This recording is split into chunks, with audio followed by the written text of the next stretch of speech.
Witchers, welcome to the Witcher Lorecast. This is your host, Tom, or Robots, and I am here with my good buddy, Toasty. Toasty, we're talking about Lyria and Rivia today, but I did see the news that the TV show is now re-upped for season 4 and 5, and they're going to, make them at the same time. Did you see this? Yes, I did. Yeah. Very exciting. That's not what this episode's about, but it's not. But it is worth pointing out. So they've wrapped the recording on season 3, so they're done. Filming's done for season 3, and then so season 4 and 5 been confirmed, which makes sense. We know whenever they drop this thing, it's number 1 on Netflix for weeks. So even though people out there are still kind of this isn't my favorite interpretation of The Witcher, but it's mostly people who are familiar with Witcher media. Other than that, there's a lot of people that are just watching it and this is a really good show. You know what I found really interesting about all that, and I know we've got lots of stuff to get into with Lyria and Rivia, is that when Artel Sorian chimes in about it, they have confirmed, and they confirmed this on our Discord, that there is in fact the Witcher book universe, there's the Witcher games universe, and then there's the Witcher cinematic universe, like we've joked about, and that all three of those things have different core lore.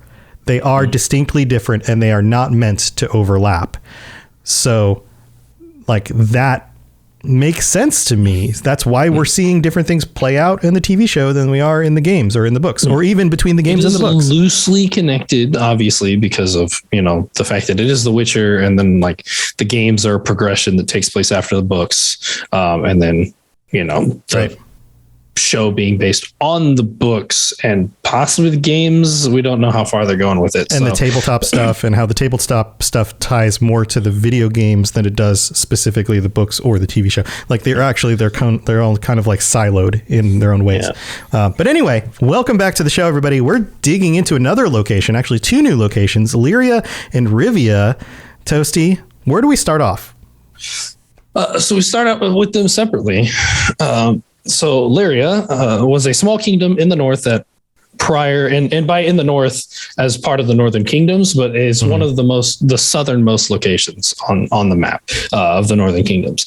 Prior to Mive's marriage to Reginald of Rivia, was an independent kingdom. After their princess married Rivia's king, though, the 2 kingdoms combined into one, forming Lyria and Rivia. So 2 locations, but 1 location, but 2 locations, but still 1 location. Yep. However, this union eventually dissolved, leading to the 2 separating back into separate kingdoms, so that centuries later, Rivia was no more, and its exact location was all but forgotten. It's unclear, though, if Lyria was still around by that point. So it's kind of a in far future thing, where it's we're generally talking about in the far future, when all of the elves leave the continent, and these things that aren't concrete, we just know they've been alluded to as part of the books. Right. So as for the details here, it was a monarchical government kingdom with ruler Mive, and then the line that came before her. Right. So the current timeline, the book timeline, Mive is the ruler. Yeah. The military branch was the Lyrian army. Its capital is Lyria. So, country Lyria. Country and city? Country and city. Same name. Yeah. Yep. The official language was common speech. So nothing fancy there. Their demonym was Lyrian. Their currency was the Gulden. Gulden. G-U-L. Yeah. Yeah. And his primary religion was worship of Melitele, or Melitele, depending on how you want to pronounce it. Yeah, we've talked about Melitele before. Mm-hmm. And, that's about it for Lyria. There's not too much going on with Lyria, other than a very long list of locations. Locations. Lots of different places here, but otherwise not a whole lot to talk about. Yeah. And Tom, I sent you a picture. Can you pull up that picture? I would for the people, the video version. Yeah. It was right above the link to the thing. Hold on, I'm saving it. I'm going to put it in here where it'll show up on the live stream. If you guys are interested in joining us on the live stream, then twitch.tv is the place to do it. Also, you can check out the video version, see our beautiful faces on the Witcher Lorecast YouTube channel. So here we go. So, pulling this up. The specific one. So these are like kind of combined, like coat of arms, based on very large. Yeah. But essentially, the and reference the first Union arms specific one in this image. The left side is a yellow background with it's like a vulture on it or something like that. Yeah, that is the coat of arms of Lyria. Right. Yeah, it's like it's definitely not an eagle. It has kind of a more serpentine neck and claws and that kind of stuff. So maybe a vulture, potentially. Vulture, or maybe like a cockatrice or something. We know that some of them do put like specifically like mythological or monsters or right, the supernatural creatures on it. Like Kaidwin was the unicorn. So specifically that one was the coat of arms for Lyria.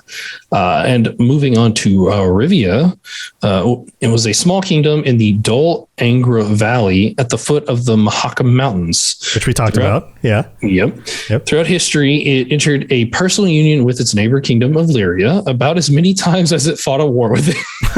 So combined and broken apart. Yeah. Yeah, it's I mean, we see this with other ones. Kaidwin, Aedern are always at war with each other.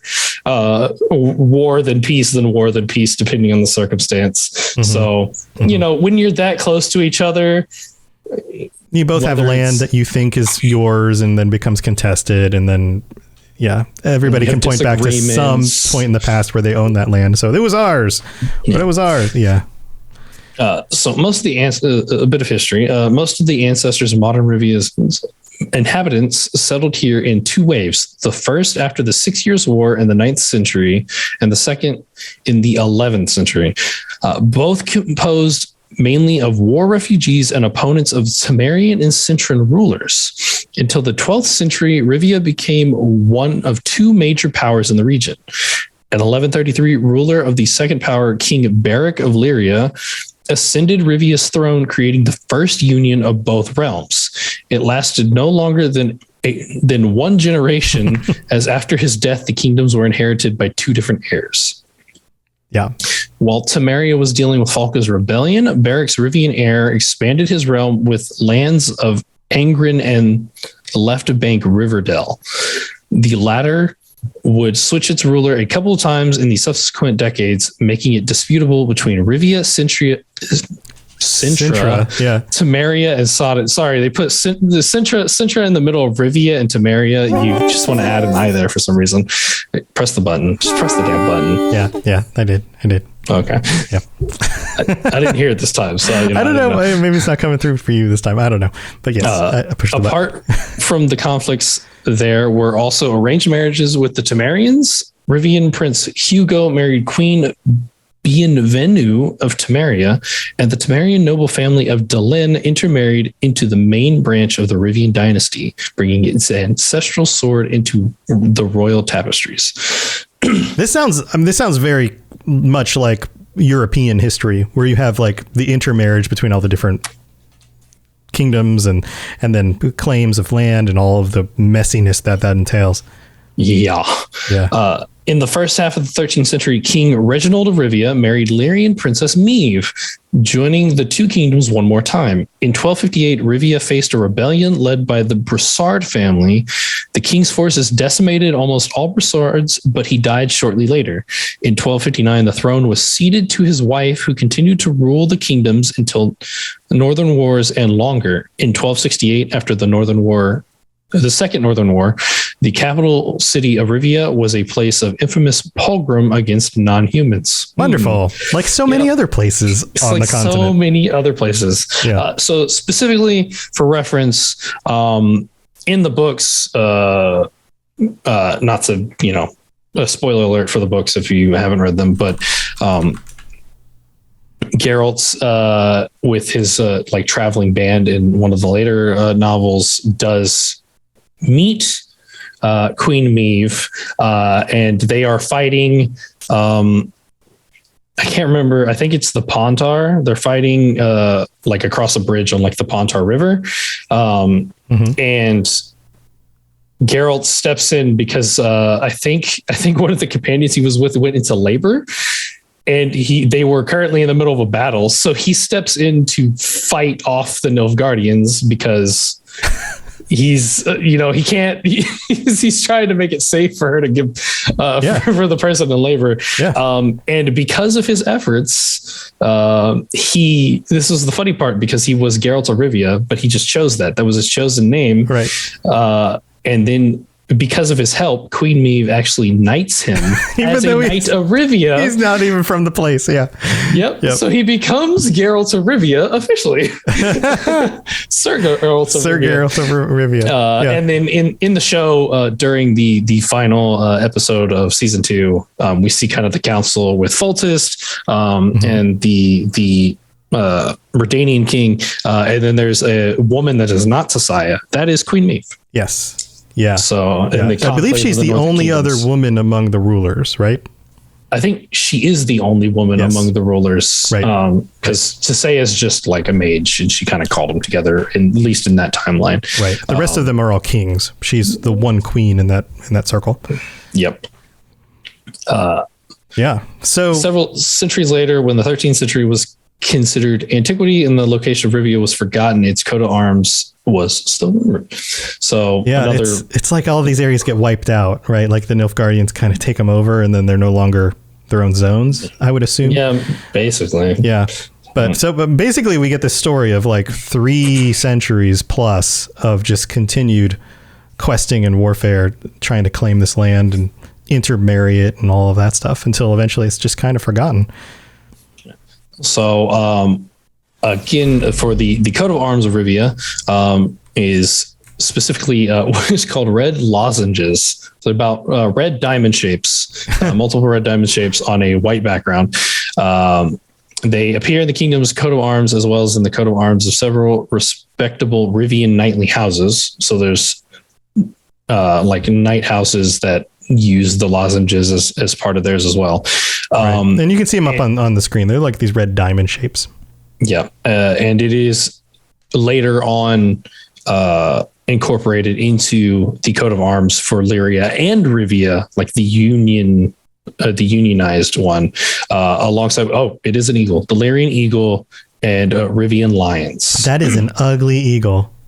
Yeah, it is a really ugly that poor thing. Look at that guy. I'm going to make him real big on the screen. Look at him. That's a turkey. That's not an eagle. Lions were eventually adopted to Rivia's arms as well, and the emblems consisting of both lions and lozenges would be remembered centuries after the kingdom had disappeared from the maps. So basically the only notable thing from it. So, as for the details, it is also a monarchical government. It's their rulers, specifically in the monarchs of Rivia. So just that line of monarchs that kind of descend from each other. Obviously, its military branch was the Rivian army. Its capital is Rivia. So like Lyria, it's the same city, same country. Official language is common speech. Demonyms are Rivian and Riv, which is a derogatory term for Rivians. Yeah, get off my land, you Riv. Yeah. Currency is also the Gulden. And its religion is the Nordling Pantheon, Morgan, and Melitula.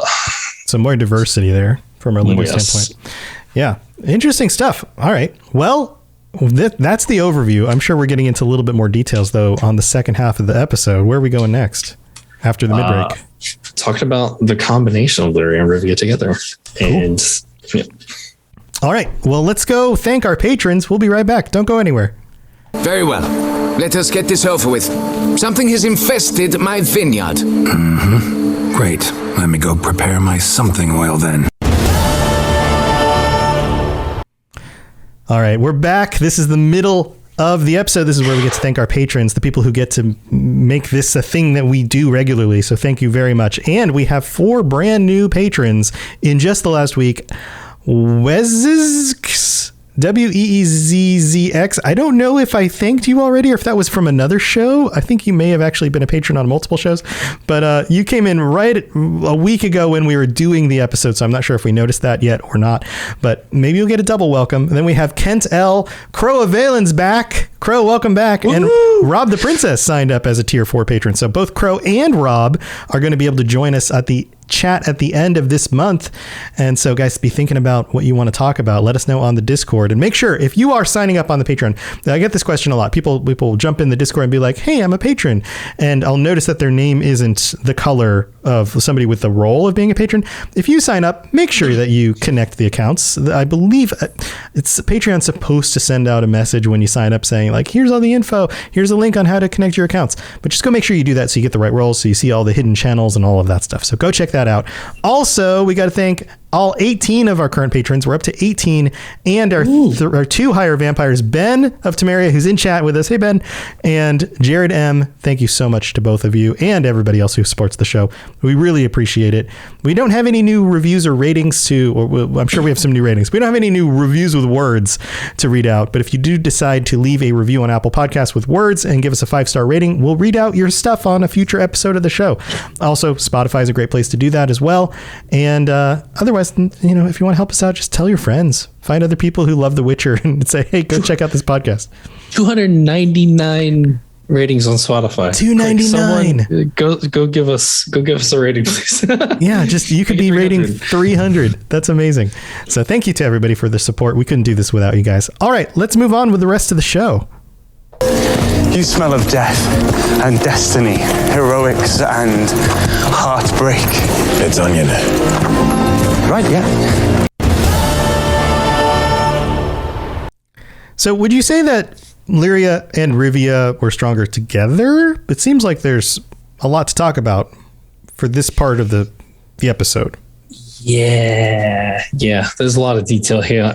They're both really small, like nations, comparatively to like some of the places around, like Sintra's massive compared to it, like to its left, Temeria, Aedern, above it, Mahakam. So they're very small, and of course in Nilfgaard. Right. But of the other kingdoms, they're like at least half, if not like a quarter of the size of some of these other locations. They're much smaller. Yeah. So probably being together, and we know how much work Queen Meve was able to put in when Lyria and Rivia were combined under her rule, how much like the forces she was able to muster to help with against Nilfgaard. Yeah. Well, I mean, more land means more manpower. More manpower means more power when it comes to those kinds of things. Yeah. So Lyria and Rivia is a name used while referring to a confederation of realms in Dol Angra, composed primarily of Lyria and Rivia. So a little bit of cluster of some smaller, I'm guessing some smaller ones that are insignificant there. Slightly external locations that are grouped into the same rulership. They're under the same banner, basically. Mm-hmm. Yeah. Joined for the first time by King Beric, it collapsed and reorganized again a couple times more, which led to the saying that Lyria and Rivia were either at war with each other or conjoined by personal union.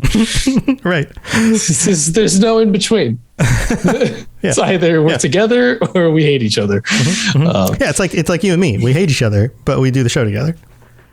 Yeah, fair enough. Can I be Rivia?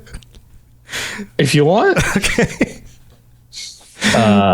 For early history, while the region is said to have been populated since ancient times, the majority of its inhabitants settled here in 2 waves. So this is basically the same details, right? Because this is like the two grouped together. So we've got like the 9th century original group, and then from the 11th, all of the intermingling between the different rulers and all of the contesting of land and all of that. Mm-hmm. And this is an additional detail. A generation or 2 later, after and Beric of Lyria ascended to the throne in 1133, King Egon's daughter Impeka. That's a good name. It sounds like Impala almost. Like I want to ride an Impeka. I want that to be my new car. I'm not saying I want to ride his daughter. That would be That's dirty. Damn, I said the Pontar and it was the Yaruga. I figured, there's one of two rivers. It's kind of a guess. But his daughter Impeka married Prince Saren of Sintra, forging a lasting alliance with the kingdom at the mouth of the Yaruga. And one of Beric's descendants on the throne of Rivia extended his influence to Angren and Riverdale. So we knew that before. So in the 13th century, in the first half of the 13th century, the kingdoms were conjoined once more via the marriage of Princess Meve and King Reginald. On becoming queen, Meve took care of ensuring that both nations had equal representation despite their differences. That was very nice of her. Yeah. She continued to rule after her husband's death and became one of the most important political figures in the Northern realms. So as we know, she joined the conclave of the Northern kingdoms along with Temeria, or Foltest of Temeria, Redania, like the really big kingdoms. Right. And all the jerkwads on those thrones. Yep. Yep. And this is like modern day stuff. When we get into the 13th century, we're talking like current timeline books and Witcher show and games and that kind of thing. Yeah. Basically, the timeline you see in the show is 13th century. Considerable enough to attend secret meetings with the leaders of the four kingdoms. So, Lyria, Rivia, Temeria, Redania, and I believe Aedirn is the last one. In July 1267, during the Second Nilfgaardian War, Lyria and Rivia were invaded and conquered by Nilfgaard without any formal declaration of war. Thanks, Nilfgaard. After the Lyrian Golpe,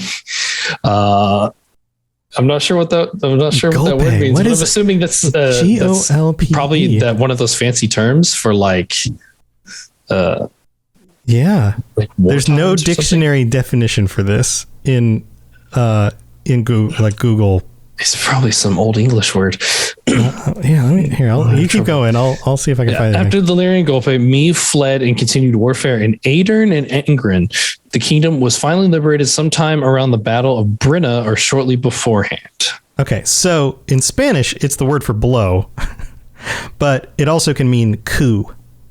So coup. That would make sense. Lyrian coup, yeah, gotcha.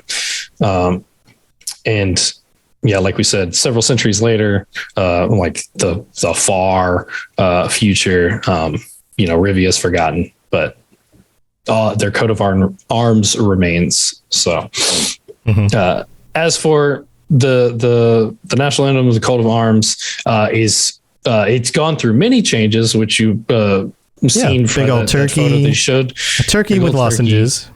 Yeah. Turkey with lozenges. It eventually is combined of the Rivian lions, the Lyrian eagle, and occasionally still has the red lozenges incorporated as well.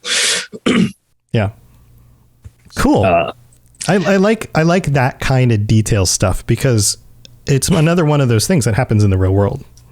We have these like histories of flags and symbols of nations changing depending on the rulers and the combining of locations. Changes we've seen as far as like a coat of arms goes, but it makes sense because of how like together and separate they were. So it was constantly changing back and forth between, and combining of them once they came together. Yeah. So. A Bonner Killer in chat says the story of this place sounds a lot like the Iberian Peninsula story.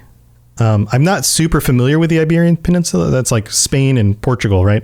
And like the southernmost, but like Castellans and the southern France and all of the kings that were claiming those areas. But I'm not super up on how that goes, but I'll take your word on it. Maybe it's worth looking into. Maybe that's why the term Golpe was put in there. Maybe.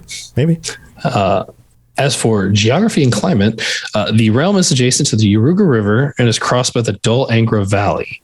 Rivia borders Mahakam to the west, and its capital touches the mountain range's easternmost massive Crag Rose Hills. Lyria is famous for its picturesque mountains as well. Many mages chose to settle there for their beauty. Valleys between the mountains are fertile, allowing cultivation of fruit and vegetables. Lyrian winters are mild, frosts are rare, and snow, should any fall at all, melts the moment it lands. So because it's warm and like fertile land, right? Man, Kaidwin would love to be here, Yeah. I mean, it's one of the southernmost of the northern kingdoms, so the weather is more temperate, but it also obviously is fertile for growing crops and things like that. So you can see that there's value in it for anybody who would want to take that land. As for society and culture, while Lyrians and Rivians share a large portion of history, they remain separate nations. Monarchs are assisted by the Council of Peers, consisting of lords from both kingdoms. Apart from national differences, there are also conflicts between humans and assimilated non-humans. Racial tensions are escalated due to competition between the skilled dwarven smiths present to Rivian workers. Mm-hmm. Of course, we know they're bordering that closely on Mahakam. I imagine the immigration of dwarves into Rivia is probably pretty prevalent. And the traveling of different non-human groups in and out of the area simply because of that location being so close for trade and travel and things. And we know that like Aedern is up to the north of these areas. So the proximity to Dol Blathanna is not too far either. So a lot of elves, most likely, right. Especially in the sense of like they have to move south if they were going in the sense of like moving to the safety of Nilfgaard, right, passing right through. But of course, this is a theme we see all the time: conflict between humans and non-humans. So we've done a few episodes on that. It's just a couple. Rivians speak the common speech with a specific accent unique to themselves. Geralt's, it depends on, I guess, the iteration that you're going for, but Geralt is said to speak in a Rivian accent. He adopts a Rivian accent to really tie together his Witcher identity of Geralt of Rivia. That's interesting. Yeah. Yeah, they're distinct enough to face prejudice in other northern realms, such as Temeria or Aedern, where they are considered thieves and derogatorily referred to as rivs, which we see sometimes. I know in like the very first short story in The Last Wish, Geralt is discriminated against, not because he's a Witcher at first, because he's a Rivian. Like they perceive him as a Rivian, and they don't want him around because he's Rivian, and they think of him as a thief. But of course, they find out he's a Witcher, and it's even worse. Right. So, Lyrians in turn are considered good seasonal workers by citizens of wealthier neighboring kingdoms. So, look down on Rivians. Lyrians are respected, I guess. For economy, Lyria is primarily agricultural. It produces delicious fruit, vegetables, meat, and wine. Its picturesque mountains are a good touristic location, as well as home to many Nordling mages' summer villas. Summer home in the Rivian Mountains. Lyrian Mountains. Lyrian Mountains. Rivia's next. Yeah. Rivia is rather industrial. Its fine workshops and smithies make weapons and wares lauded for quality and craftsmanship. Most of the country's income, however, comes from the assimilated dwarves living in ghettos. Awesome. Yeah. On the backs of the people they're holding down. Yeah.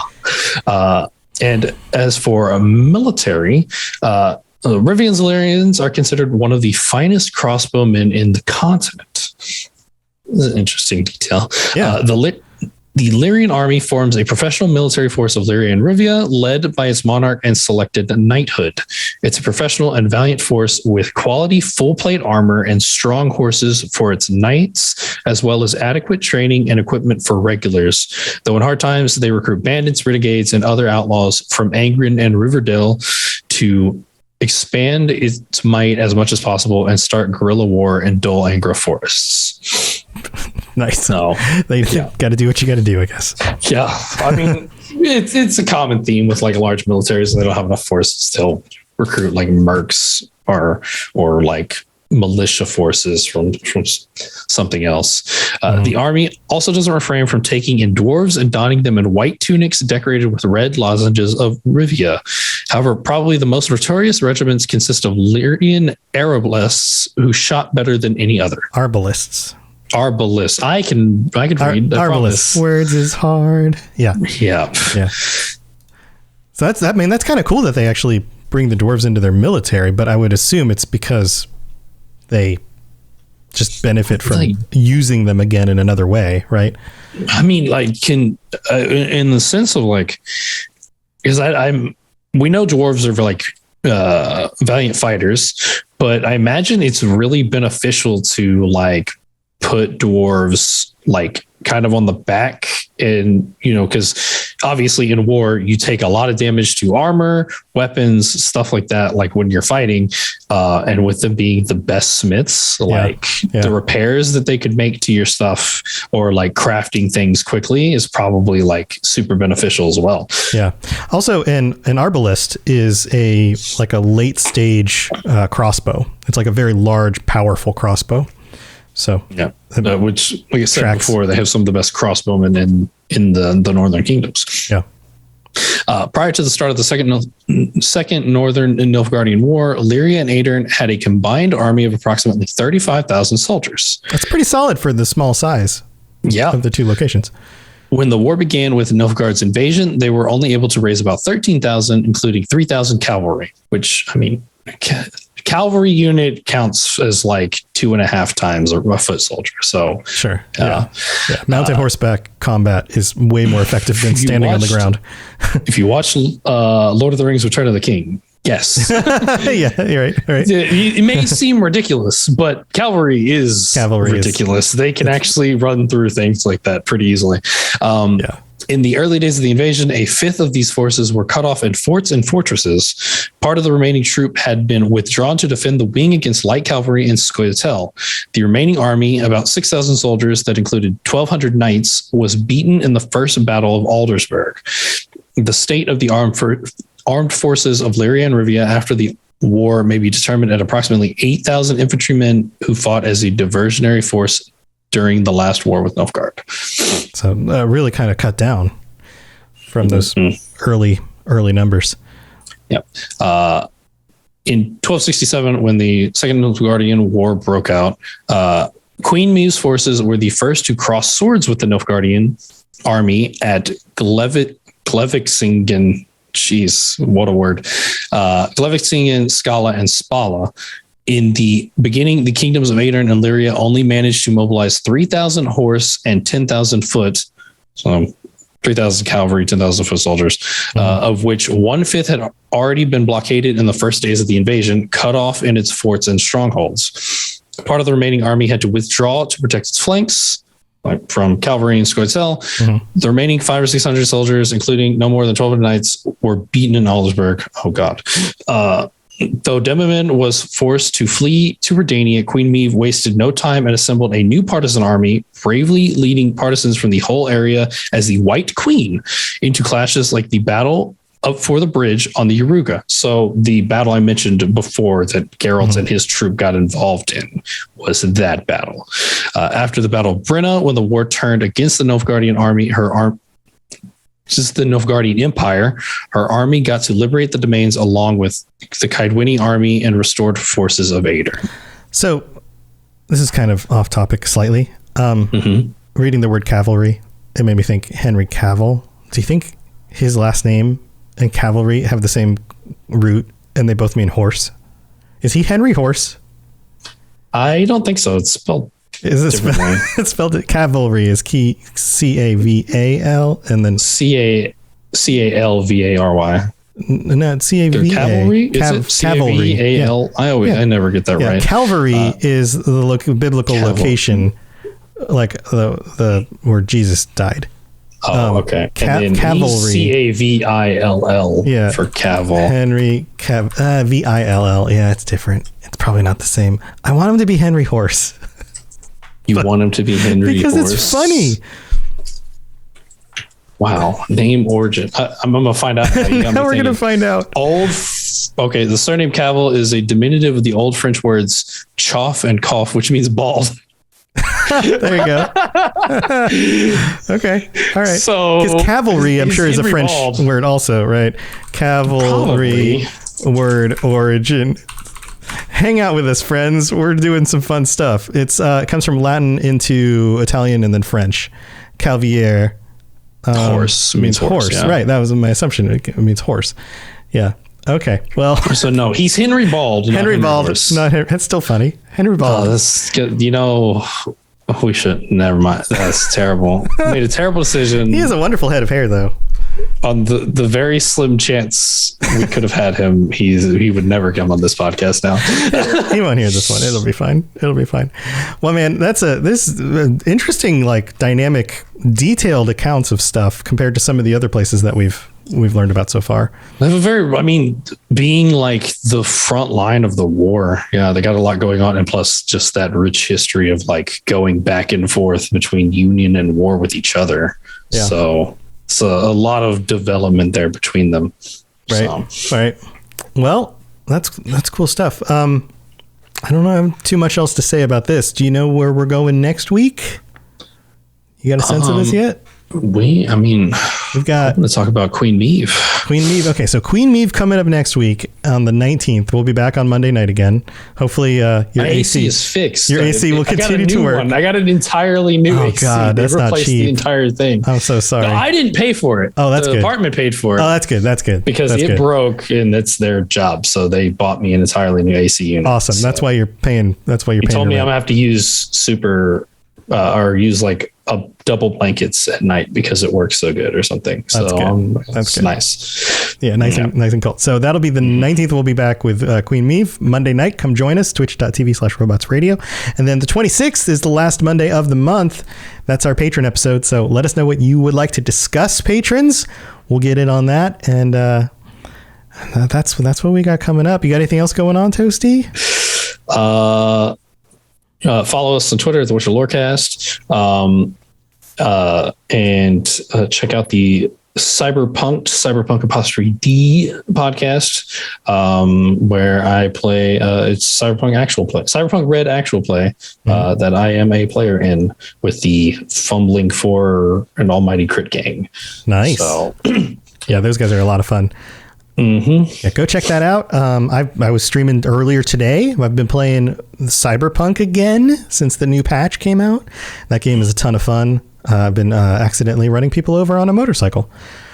So come join me, twitch.tv/robotsradio. I love to chat with you. Well, introduce yourself. Let me know who you guys are. Our community is awesome. Everybody who hangs out constantly jumps into our chats or our Discord or our live streams or whatever. And they're like, why is the community so nice? Who knows?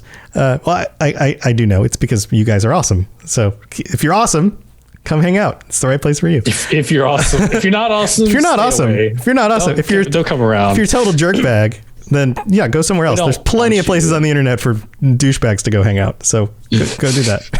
All right. Thanks for tuning in, everybody. We'll see you next week. Why am I here then, actually? Oh, you're just a pretend douchebag.